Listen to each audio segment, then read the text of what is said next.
So in this video, I'm going to take you through my approach to mixing guitars with the Jeff Loomis Tone Forge guitar amp as the basis for the tone selection. And then we're going to take a look at how I shape the DIs before it hits the amp, just to clean it up a little bit so that everything that goes that's going to hit the amp or hit the master bus compressor is already clean sounding and doesn't have a lot of harshness to it. So let's jump into the mix and take a look. So we have a left and a right, no quad tracking, lead guitar, and then some ambient stuff. So let's just take a listen and see what it sounds like.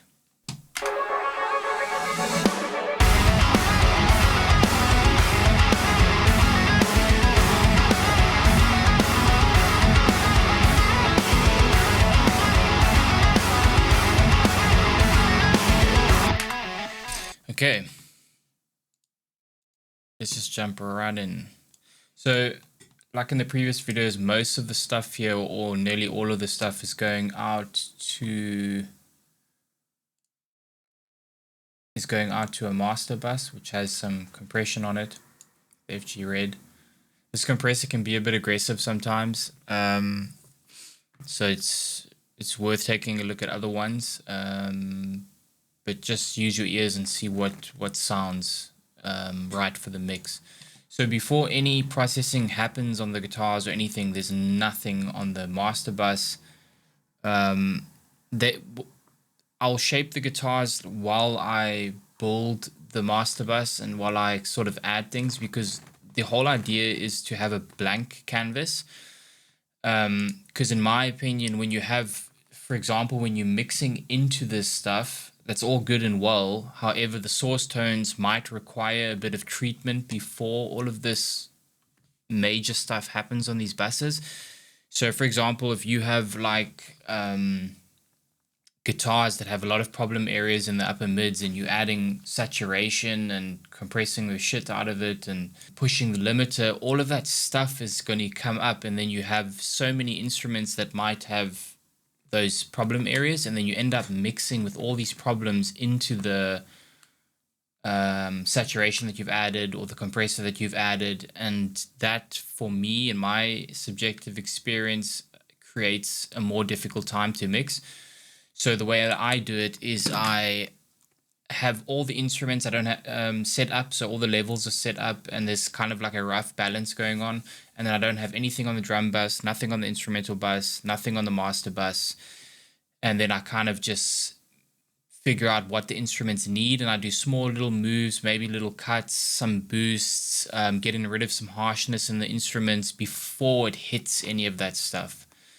That way, when I hit the, for example, I forgot the name now, the virtual tape machine, when I hit it, everything is cleaned up and sounding nice. So this virtual tape machine is only going to enhance it and not cause any ugly characteristics to come up. For example, when you have this button engaged, the 15 IPS, it has a way of pushing the lower mids of the guitars forward. So you want to play with the switch here and figure out what it tonally does to the guitars, because it makes a drastic difference when you have this plug-in on your master bus.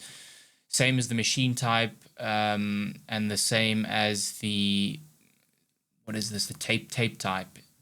These make a drastic difference. So you don't want to have like a whole lot of lower mid issues in your guitars, and then you mixing into this thing where it's pushing that up. So my opinion is to have all of this blank before you add anything, do some cleaning up, and then start making these heavy moves. It makes so much more sense, at least for me, and that's something that I started doing a while back. Oh, actually not too long ago. So let's take a look.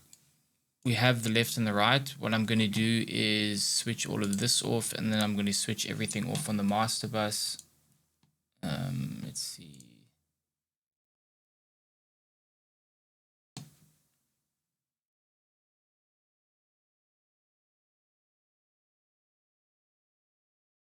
You may have to keep on.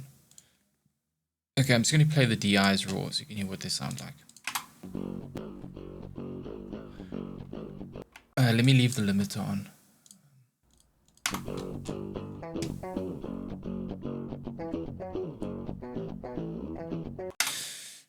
Now notice the tonal characteristics of these DIs. They sound very clean, bright, saturated. They sound expensive, and that's what you want a DI to sound like. Creating a guitar tone with really bad DIs is going to give you a shit guitar tone from the scratch. There is no fixing a really poorly recorded DI. You can do whatever you want to it. You're not going to fix it. There are DIs that are workable, and you might be able to do something to them to make them work in the context of a mix, but ultimately what you want is a really professional sounding DI from the start, so that you don't have to search for fixing tools. You want the source tone to be as great as possible, and a lot of mixes fail because the DIs just aren't so workable. So let's take another listen.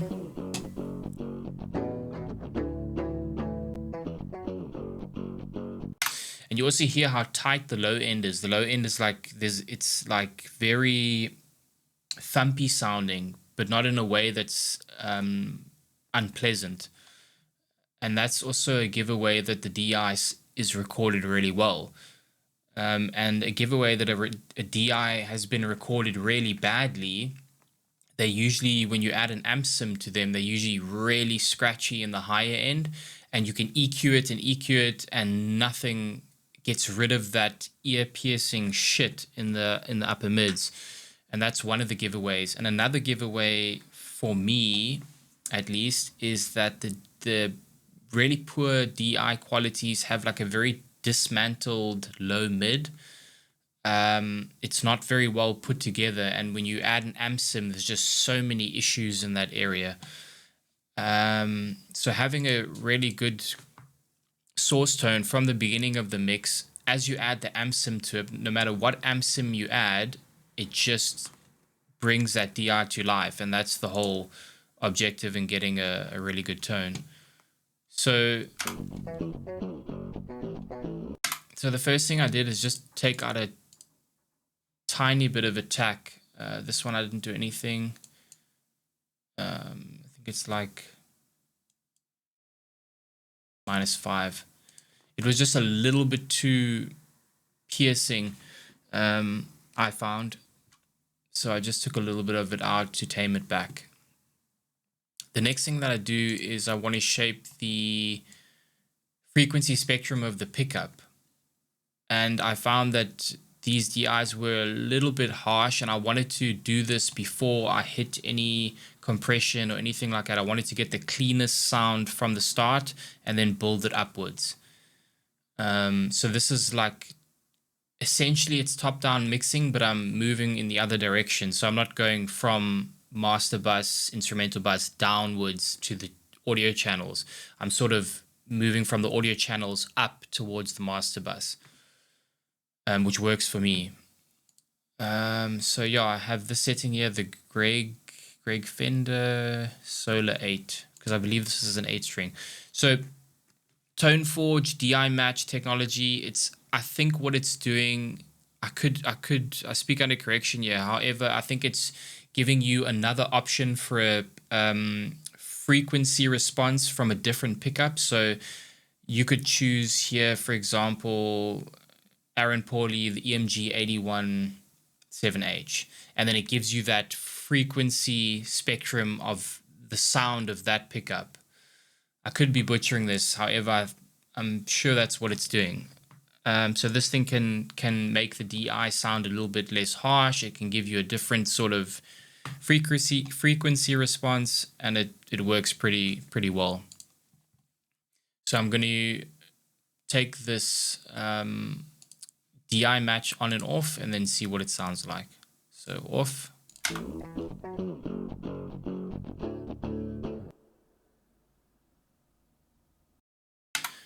let me just, very annoying.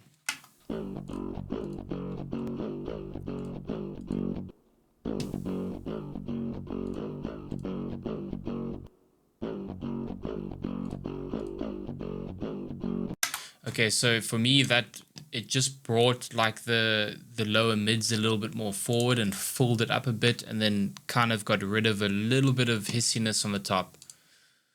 So off.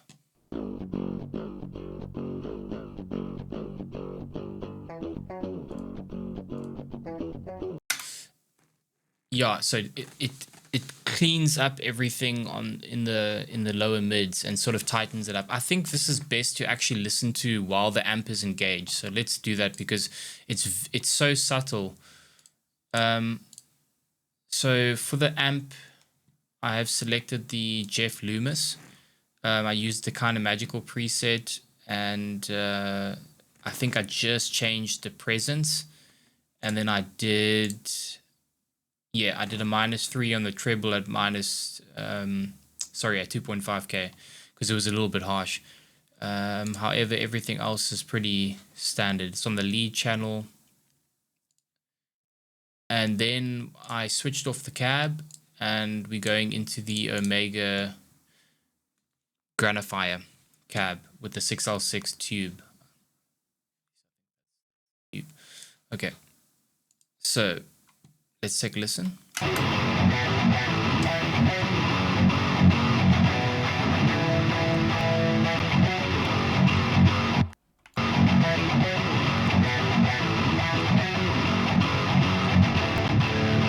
Okay, you hear how everything gets cleaned up in the lower mids when I activate the DI match. So let's take a listen, off and then on.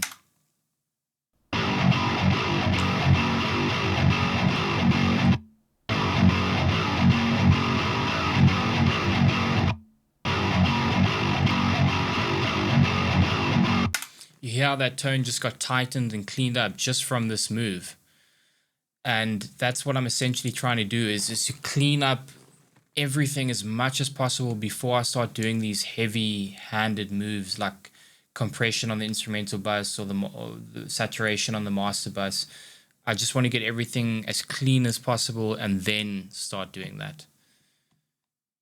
So once the whole mix is generally cleaned up and I think it's sounding pretty good and balanced, then I'll start looking at the master bus and I'll go to the saturation and I'll listen to the whole mix as a whole, and I'll listen to what it's doing and how it's affecting the guitars especially, and then I'll start playing with these settings.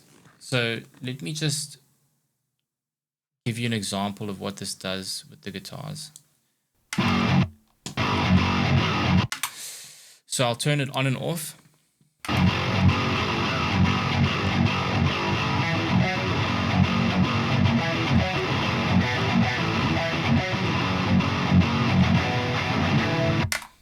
It is like a volume increase, but it's also the low, like the mid range is being pushed forward. And so if you have, for example, like if we didn't do this DI match, for example, you heard how it tightened all of those lower mids up. Then what we would have is an excess amount of lower mids hitting this thing, and then you would sit there thinking, ooh, this whole mix is sounding harsh.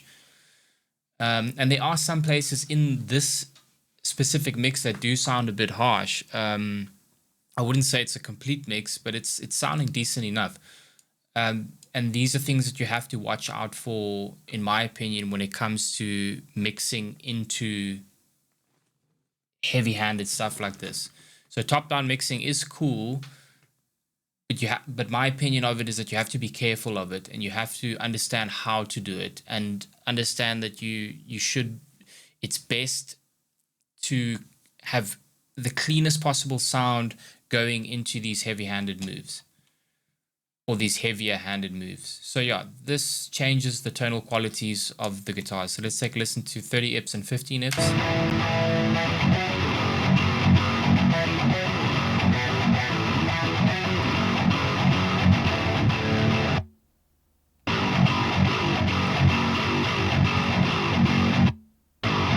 You see, this it seems to me like this focuses more on the lower mids and is less bright. And then when we go to the 16 track, it's brighter. Almost like the guitars open up more. So yeah, so this is interesting. It's good to play with and see what it's doing in the context of the whole mix before you make your selection and say, okay, I like this, I prefer this. Maybe the mids are too much. Let me focus more on the upper spectrum. And then, you know, select the compressor. This compressor for me is too aggressive, but it's the one I've chosen. And then kind of see where the guitars still sound punchy but aren't getting squashed too much, because you don't want to squash it so much that it's making the mix sound over compressed. But yeah, so fast attack, fast release, drive up to 5. Sometimes this can work, sometimes not. 32 high pass and a pretty tame ratio of 3. Yeah. And then, yeah, just make those selections as I go. So let's look at the guitar bus. See what we have going on there. I'm going to put the instrumental back on so we just...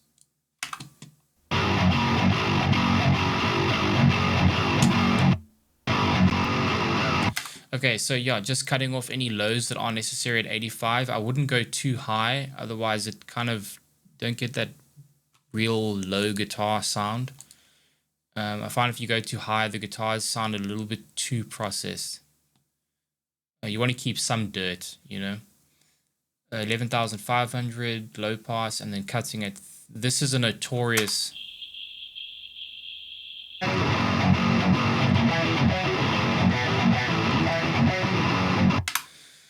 It just fucks your ears up, this 3000.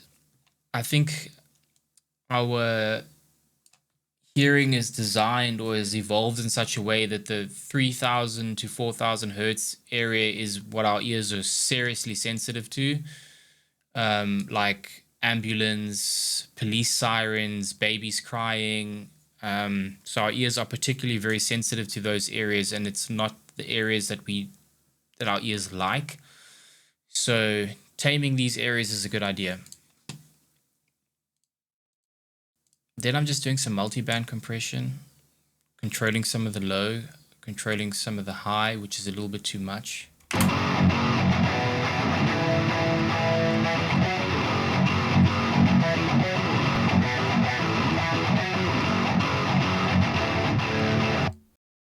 I'm just trying to get these sort of 2 to 5K frequencies that they're not sort of jumping above the line, so that they're just sort of sitting on the edge and they're not, you know, destroying your ears.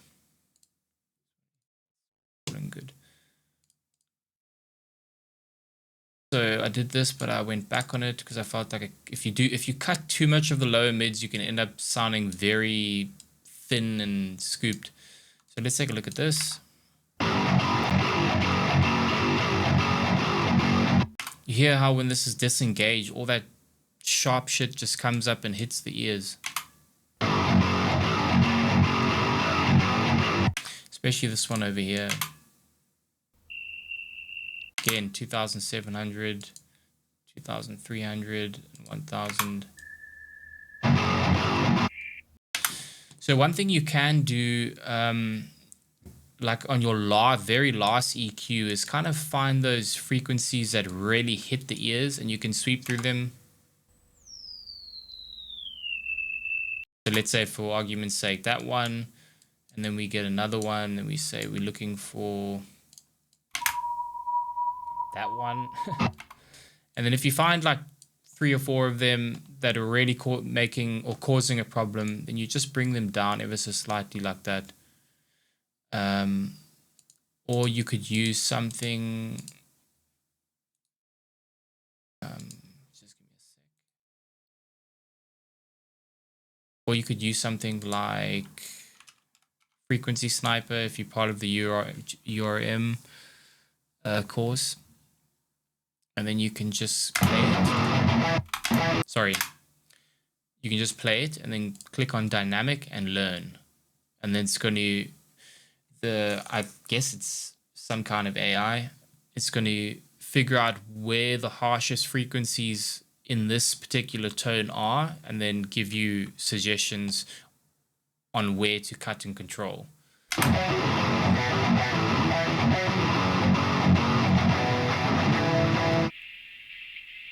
it's telling us here, here.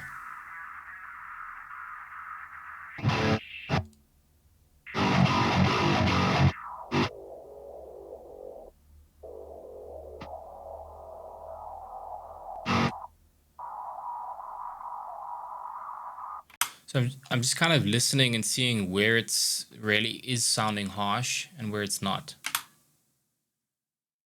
Because you don't just want to like go, okay, now we're going to click all of them and then that's it. You want to like take a listen and see what it's throwing out, you know, and train your ears that way.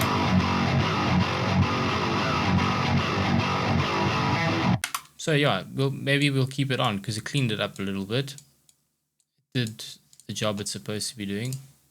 Then going into a compression into BG guitars, we had 52% and 25% compression, and on the tame setting.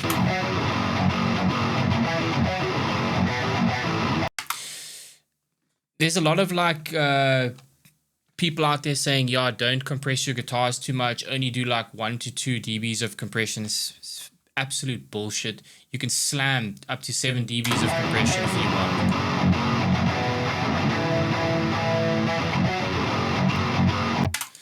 I mean, if you look at the professional industry of mixing, there is so much compression being used, especially on vocals, like 20 decibels of compression just on the main compressor, and then another 10 dBs on the next compressor, and sometimes another bus compressor just to control some peaks. So slam the compressor. You know, I wouldn't say on the guitars go up to 20, but if you're hitting sometimes 7 and it's sounding fine, then keep it, you know? It's not a problem. And this also creates more energy as well, so it's nice. Then we have another EQ, just controlling some lower mids. And then this sort of 600 nasally area was a little bit too much. Can be nice in guitars, but sometimes it can be too much. You have to listen to what the guitars are doing in context with the drums, in context with everything else to make that move. You know, I could be cutting here, here, and here, but your mix might require you to cut here, might require you to boost here. And also, like, having a good guitar tone is dependent on the drum sound. The drum sound is the most important part of the entire mix. It dictates the entire sound of the mix. So my opinion on mixing is learn drum design until you are fucking good at it. And it will set you up for making easier and better decisions in the mix with your guitars. When your drum sound is really good, these moves with the guitars and bass become so much easier. If you find yourself like you doing everything you can to get the guitars to sound good, but they're just not, take a look at the drum design and see if that's working. Yeah, and then another Pro MB just to do some more controlling in the upper mids and the lower mids.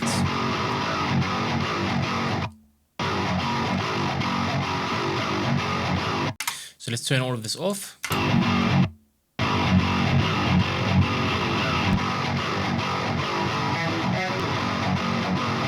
So yeah, they definitely sound thinner and not as huge, but the bass will reinforce them to sound larger, and the drums as well, because a lot of these drum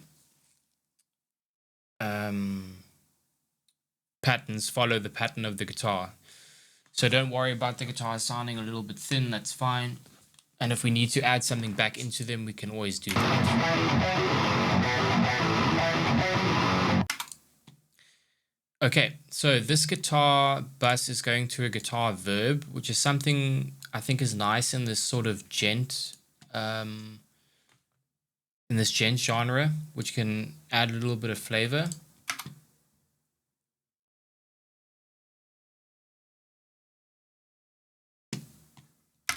So I have an EQ going here just before the reverb, 400 and 7,000, just to clean up lows and highs. And then it goes into this lustrous plate reverb, which is very nice. This is the stock setting.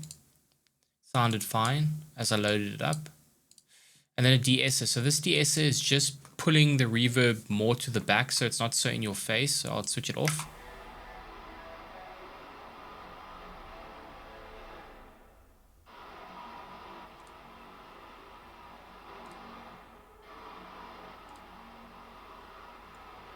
A little bit less. Yeah, that's essentially what it's doing. It's just pushing that a little bit behind the instruments, so it's not so upfront and it's not so abrasive. And then I'm just cutting 2154 hertz. Again, it's a little bit too harsh.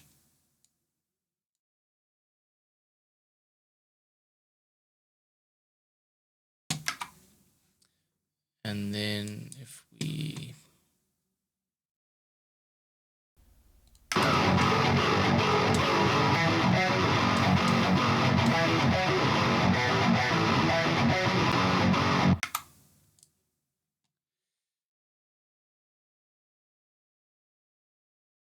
so yeah, that's pretty much it on the rhythm guitars. If we go to the lead guitars, we have the exact same amp settings. All we have different is a stereo delay on the channel at a quarter note delay, cutting off some lows at 400, highs at 7,000, mix at 28.5, just so it's not so repetitive. Feedback on 50.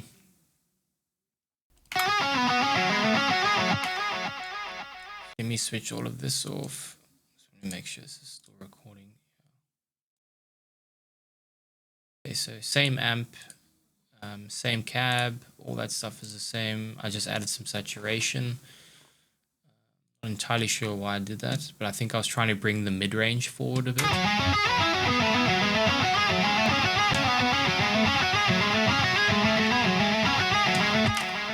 Okay, so we have an EQ, just cutting out some 3000 harshness.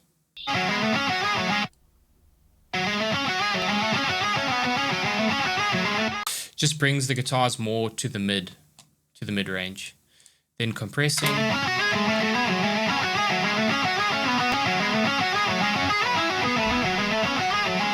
If you want to push it more, you can push it more. Not a big deal. So 2557, more harshness.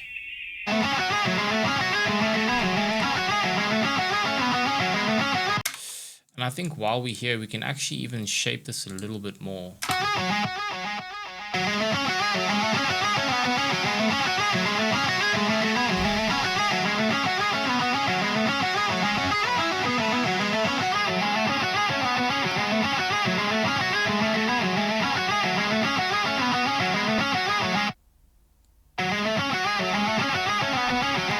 So the way that I see it, like all these little peaks here seem a little bit out of control, and you know, just like controlling them with little minor amounts can make a difference.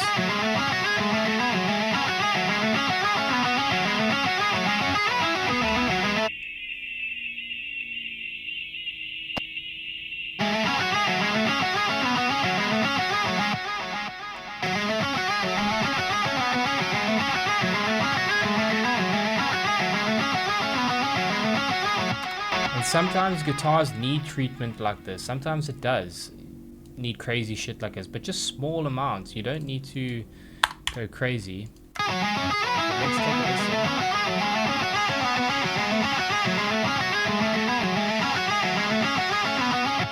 Yeah, like I said, this mix isn't completely finished because there's still a lot of other things that need to be done.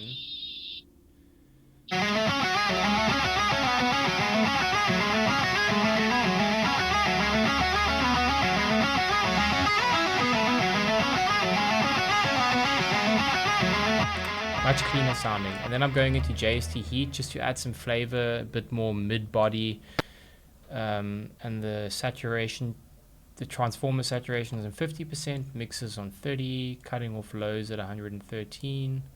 Lead guitars you can cut up to like 150. Sorry, you can cut up to like 150, sometimes even 200. High cut at 11,000, and then just gain staging. turning down the volume because it boosted it up.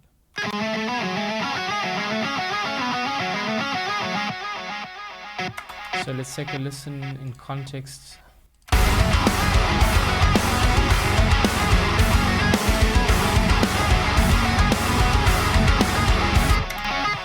So I'm going to switch all of this off on the rhythm guitar just to see what they sound like.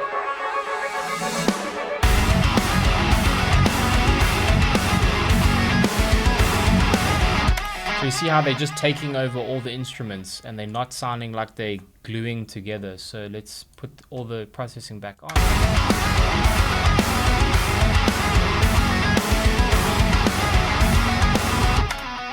With all that processing, you hear the drum kit push forward and you can hear the snare push forward, and the guitars are there just supporting the drum kit really nicely. So that's pretty much it for this mix. Yeah, it's not too complicated. Sometimes, you know, these moves can look a lot more complicated, sometimes not. It really depends on the source tones. It depends what the mix needs. It also depends on the sound design that you're going for. It depends how you design the drum kit. That's the most important part. So a lot of the drum sound dictates the way the mix goes. At least that's how it works for me. That's why I think often you see mixing tutorials, or if you're watching Nail the Mix, a lot of guys start with the drums first, and I think there's a reason for that, because we build the drum tone first and then design everything else around that. So I hope you guys enjoyed the video. If you want to subscribe, you're more than welcome to. If you want to leave a comment, please do that. That's always good. And see you in the next one. Have a good one.